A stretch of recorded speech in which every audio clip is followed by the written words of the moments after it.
Hello, welcome to Program Pride. I'm Spinstergirl. Now, I know I've been away a long time, but I'm back.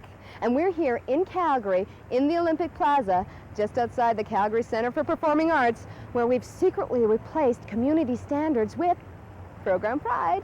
Now, Todd Janes couldn't be here today. Unfortunately, something about contract negotiations, or I don't know, it's pretty hard to contract a volunteer, but we try.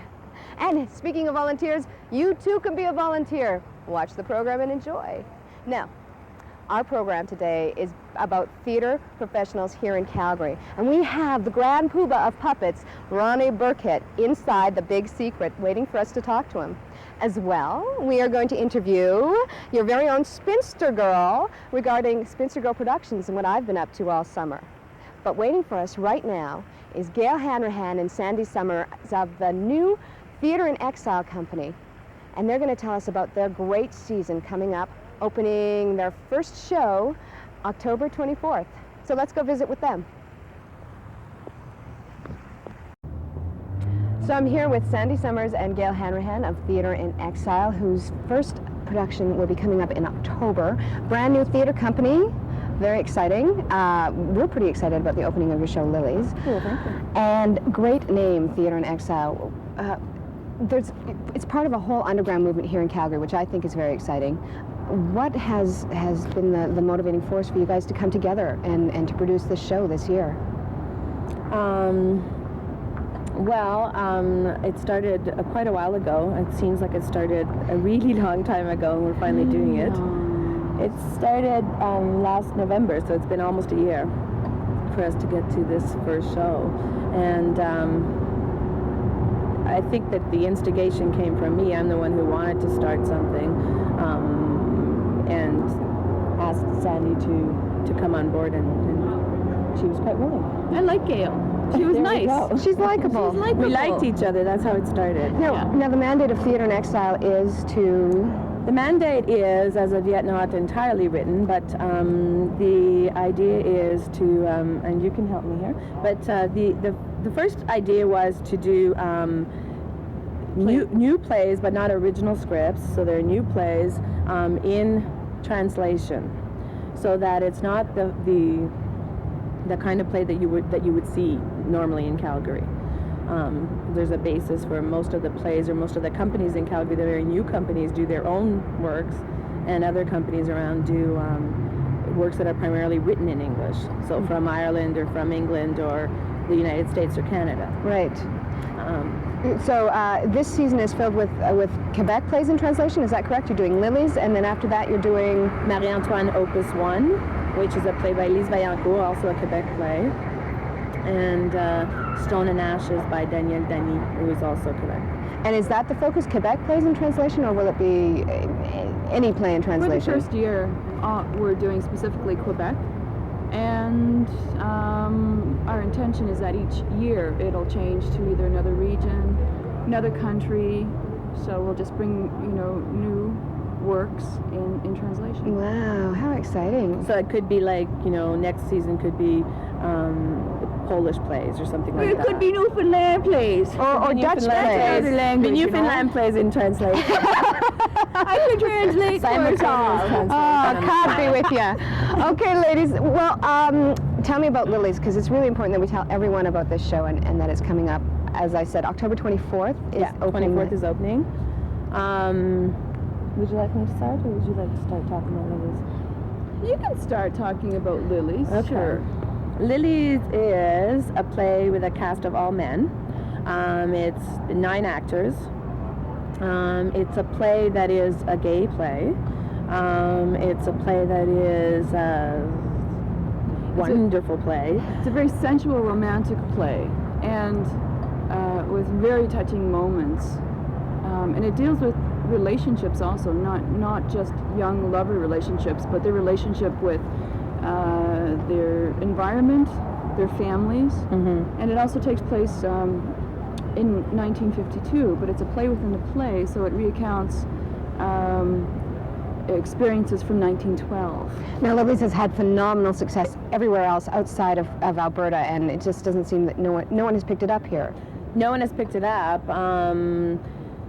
I mean, who would do, it's a big play, right? So, I mean, you need a certain amount of money unless you're us and you say, oh, well, what the hell, we can do it anyway. So the only people who could have picked it up are the big companies in Calgary, and for whatever reason they haven't. I don't know why, because it's just a great play. It's an incredibly passionate, just a beautiful Did play. I say sensual? Yes. Sensual It's made it in sensual there, and yeah. passionate.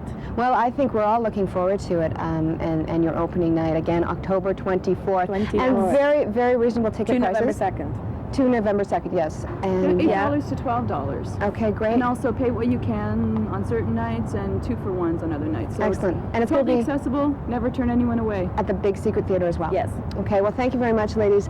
Good luck and much success with Theatre in Exile. And now we're going to go interview another artist that you both have worked with. Very exciting young woman, actually.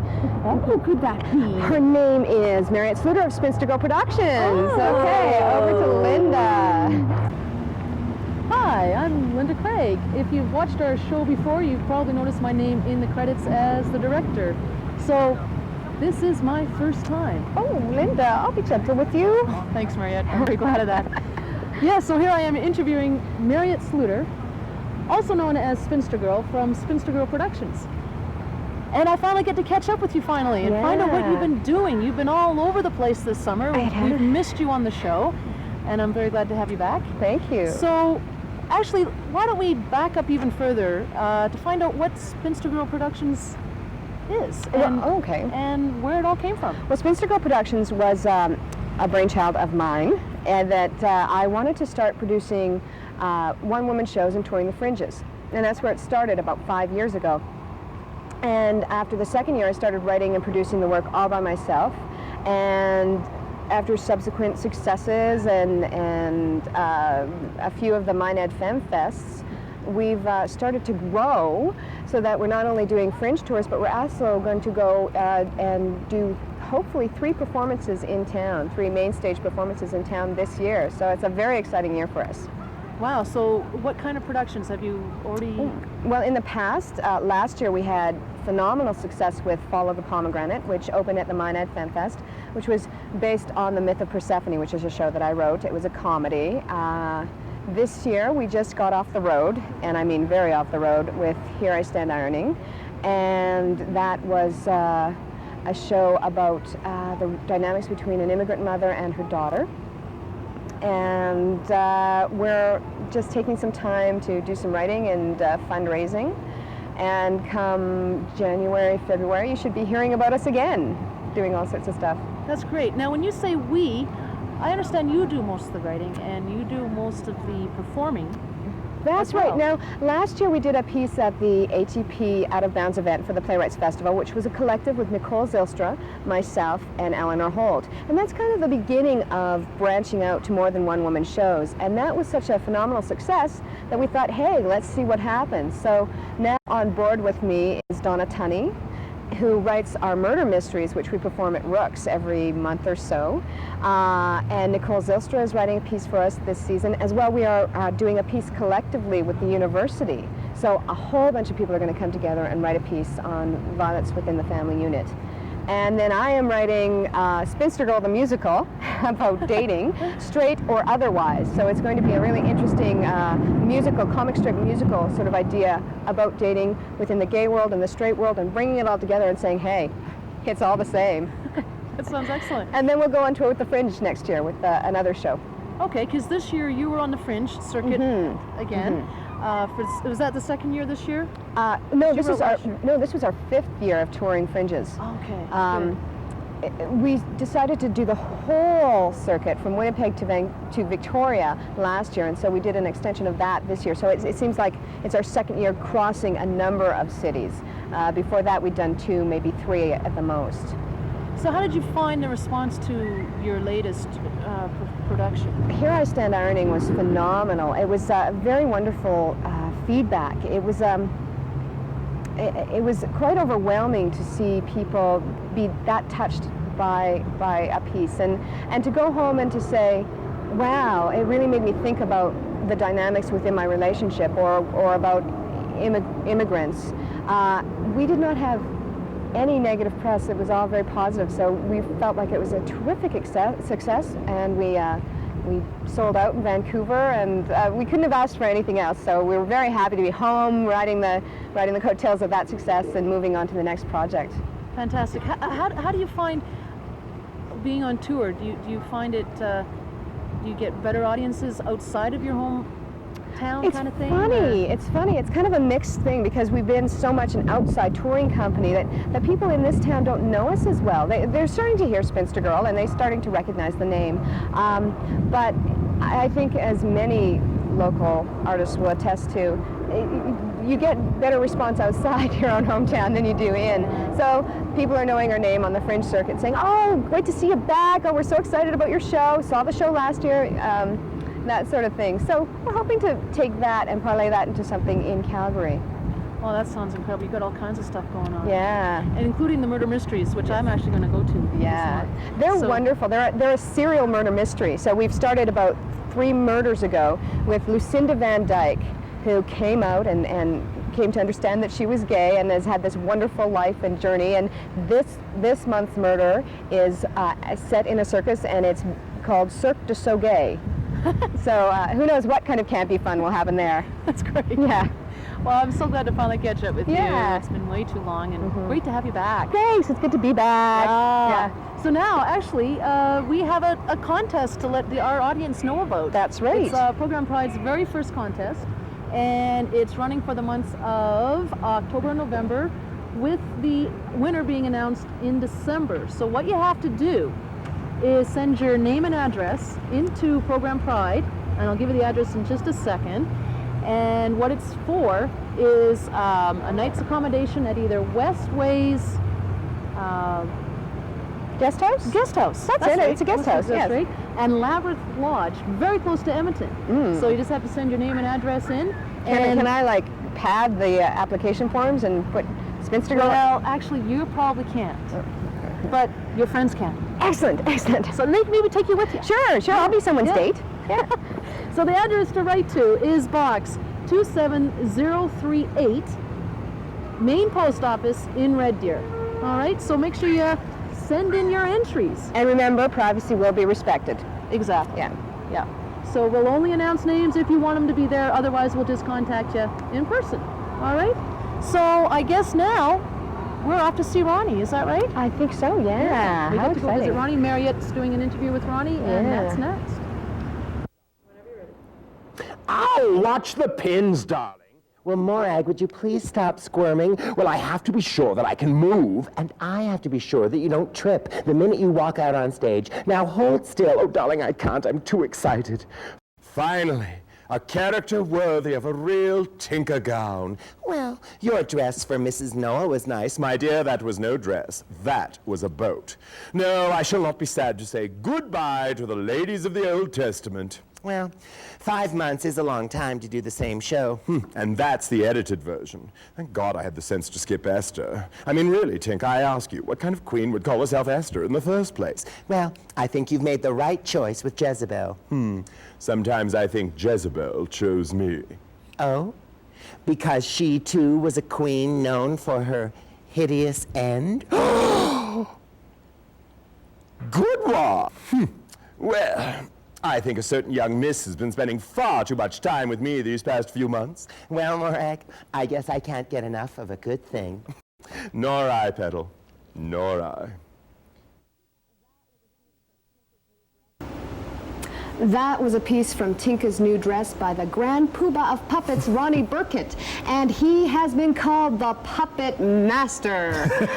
I've just been seeing that everywhere. How does that feel, Puppet Master? It feels old. The Yoda of puppets. Wow, so that's quite a grandiose term that is quite respectful of all the work that you've put in over the years, and that sort of almost seems like it's stagnant, and I expect that you are growing and going further and pushing boundaries. I feel with this show that I've just started my career, and that the 25 years before it were getting to this point, because everything else was derivative of something else.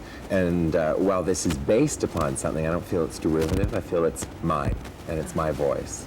Now, something that I've been reading a lot of is that you've talked about an evolution in this work. So this is really marking a new style for you. Even the puppets are evolved in a way. I think it's just the culmination of all the aspects of my life, you know, of design and of building. The design aspect has changed, and it's a more naturalistic, not this guy here, but the other characters are more naturalistic and perhaps a little more subtle, which has never been a word applied to me.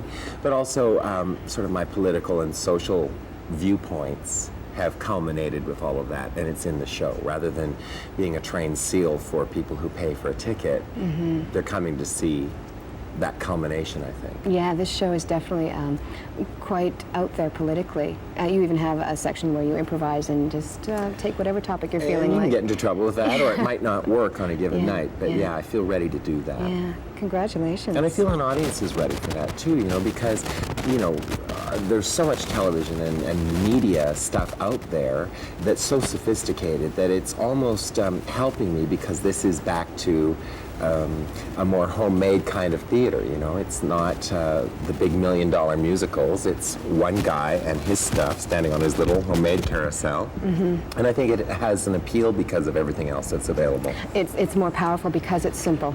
Yeah. Perhaps. Yeah. Something that occurred to me then, one of the things that I think you're probably very good at is using humor as a political venue for politics, or a venue for... Yeah, I think you have to be able to laugh, and it's also, there's a line in the play, Morag, the drag queen, says, make the bastards laugh, that way they won't know you said anything important until it's too late. Because if they've already reacted and gone, oh, you've already got them, you know, so it's a great thing to do. Also, a lot of dialogue in this show isn't written as laugh lines. It's funny because it's how people I know banter, you know, and certainly theater people, as you know, banter at a higher pace and a higher level than civilians, but it's more based upon banter rather than I'll set everything up for this joke line.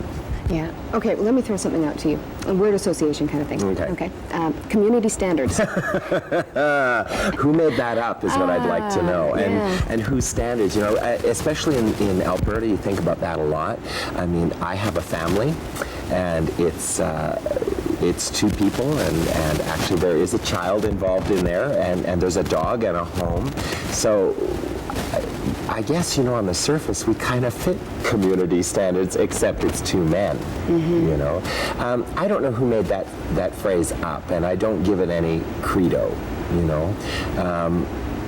Are you aware of it when you're dealing with new work or creating work, or even when a first audience comes in? Because you're funded by Alberta Foundation of the Arts and Canada Council. I'm not. That. Oh, you're not? No, I don't take any public money at all. But I'm part of the food chain. This theater and every other theater that presents me is publicly funded, you know. I'm very aware of it because in this play, Tinka's New Dress, there's a government called the Common Good. So it's, I use that because it sounds like one of those things like community standards or family values. It sounds like it should be a nice thing for everyone, but it really represents only a few, you know. So the common good, again, is the idea behind that government is when a strict right-wing fundamentalist government comes to power, what would happen, and how we have to give up our individuality to work for the common good. I think that's the balancing act in society, is, you know, the individual versus the collective, but I don't think one should always win. I think the collective has to acknowledge individual rights at all times. If you don't, then the collective isn't a collective, it's just a fist. And there are different pockets of community and community standards that we need to be aware of. Yeah, there seems to be this fear of difference, you know. It seems that, and it's always money driven, you know. When we're told the economy isn't great, then people run into their corner and say it's their fault. I mean, to use a broader, bigger example, and not to draw parallels so much, that's how Nazism took over. They said to the German people, it's these groups that are doing it. If we clear them away and work for our Aryan selves, we'll be better. And people bought into it. You know, it wasn't just the SS, it wasn't just Hitler, it was 8 million Germans belonged to the Nazi Party. So you can see seeds of it being encouraged again, where if you point the finger at another group and say, you know, if they weren't around, then all it is a smokescreen, you know. Do you find, I mean, you're traveling everywhere and your work is going everywhere. Do you find that artists or you are encountering those same attitudes elsewhere, even in Canada or outside of Canada? Well, it's fun. As a way around that question, when I did this show, because it's about people doing their work and being condemned for it and murdered, which is what happened to the Czech puppeteers that this show's based on, I asked a number of really close friends who are artists, visual and performing artists. I said, look, if what you did put your life in jeopardy, would you continue to do it? And I thought the stock answer would be, yes, I would continue. Only one person I know said they would continue on. So I even find in the arts community this mindset of trying to be a rebel and trying to stand up to it, and also thinking I'm trying to sell a subscription season or market a new show. So how do we tone it down? How do we make it palatable? I'm not seeing it, interestingly enough, I'm not seeing it so much from government. I'm seeing in the last few years in the arts when major companies and middle-sized companies have been trying to solicit money from corporations. I've heard more than a couple of times from theater companies, they were told directly by corporations, if it has gay content, we're not giving you our money. I mean, it was that flat. It's a little more subtle from government, and their pressure is from outside as opposed to internal. But I think this lust for the corporate dollar could be dangerous. And it's interesting that we're seeing such a resurgence of small theater companies, particularly in Calgary, in Alberta. Where all the smaller companies are really pushing to create individual work that speaks to people. Well, I think it's necessary, because I think theater isn't always just mass entertainment, and it's okay to be small and specific. This work is not for everyone. I think it's for anyone who loves the theater. I'm not going to say there's a specific cultural audience, but if people don't like going to the theater, they're going to hate this. They're going to hate it because it's theatrical. I stand on stage and jiggle the puppets and I do all the voices, so that's theatrical. Yeah. And that's the magic of it. But I've been seeing a lot of smaller individual companies or individual artists springing up, and I think that's where the survival of the arts will be, You're finally, or starting to get the recognition in Calgary. I think that you're getting outside of Calgary. I mean, you're winning awards in Toronto. Unfortunately, Calgary doesn't have an award system, or fortunately, I'm not sure what that is. Yeah, who knows what that's about.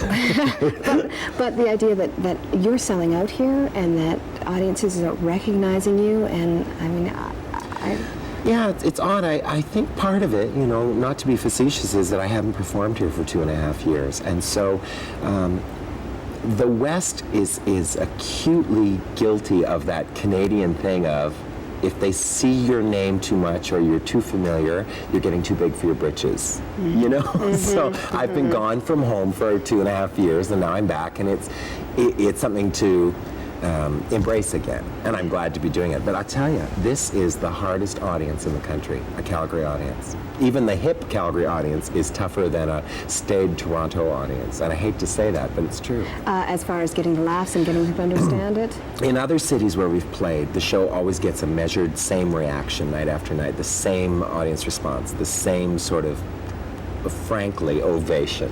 Here, it's a more conservative audience. They make you work like a dog. And there's this sort of attitude of, all right, what do you got? Work. But on the other hand, what I've noticed here is that we have a younger audience, which is really nice. It's exciting. Yeah, I think it's because of the ticket price, too, because it's not an inflated sort of Eastern ticket price, which the bigger companies there have to charge. So because the ticket prices are affordable, we're getting people who are younger and really want to see theater. Well, I appreciate the work you're doing, and I thank you for having theatrical work, and hopefully that will involve getting newer people out to see shows that have never seen theater before, and we can continue to have it grow. One thing before we wrap up, though, that I have to, I know a little secret about you. Oh, no. I know a lot of secrets about you. Money. This one is that you have a wonderful Barbie collection. Oh, yeah, that. And so I have a little treat for you. It's a Barbie sucker.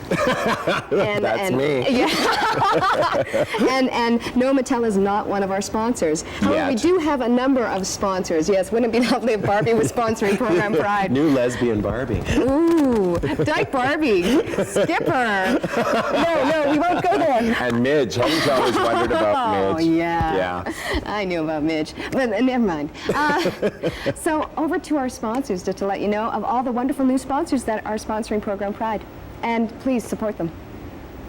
Stonewall Connection, worldwide gay and lesbian travel tours and groups. Make the connection. Call 250-3061 or 1-800-360-8773.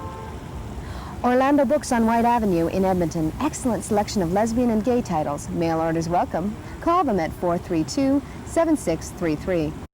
Westaways Guest House, a charming bed and breakfast near downtown Calgary, catering to all communities. Call Jonathan at 229-1758.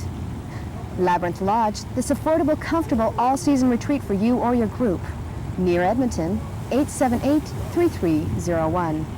Lavender Expressions, providing greeting cards for all occasions, specifically for the les-bi-gay community. Call Sue at 225-0731. Money Penny's Eatery and Bar, good food and good fun just off 17th Avenue in Calgary. Open every day at 1st and 15th Avenue. I came back to Calgary after an Oz-like visit to Victoria and Vancouver fringes where gay and straight artists were working side by side, and I came back saddened by the struggle that Alberta Theatre Projects was having with their production of Angels in America, a Pulitzer and Tony Award-winning play, which leads me to believe that it falls well within some people's community standards. Now I want to tell you why the phrase community standards strikes terror into my heart, not only as a lesbian, but as an artist as well. Art informs life. And artists are the seers, they're the tellers, they're the interpreters of society. And the gift that they give us is the gift of introspection, of humor, of joy, of fear, all emotions that we can feel within a safe environment. Art is cathartic.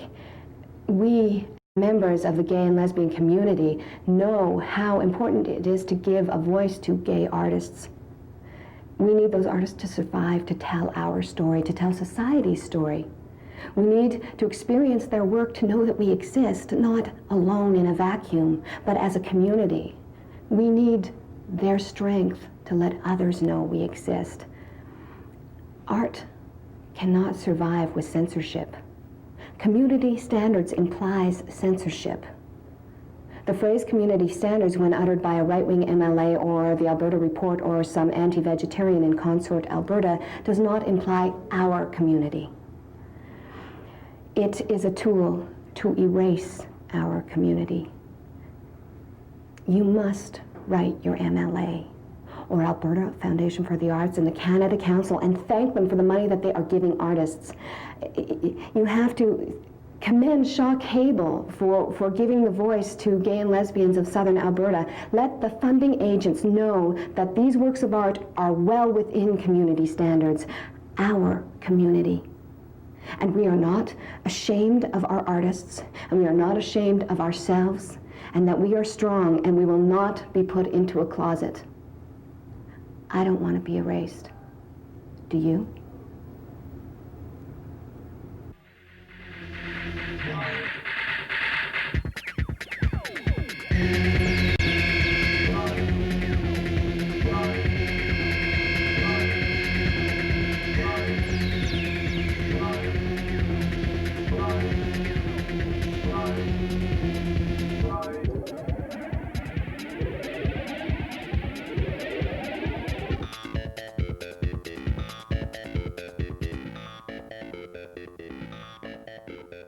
Gail.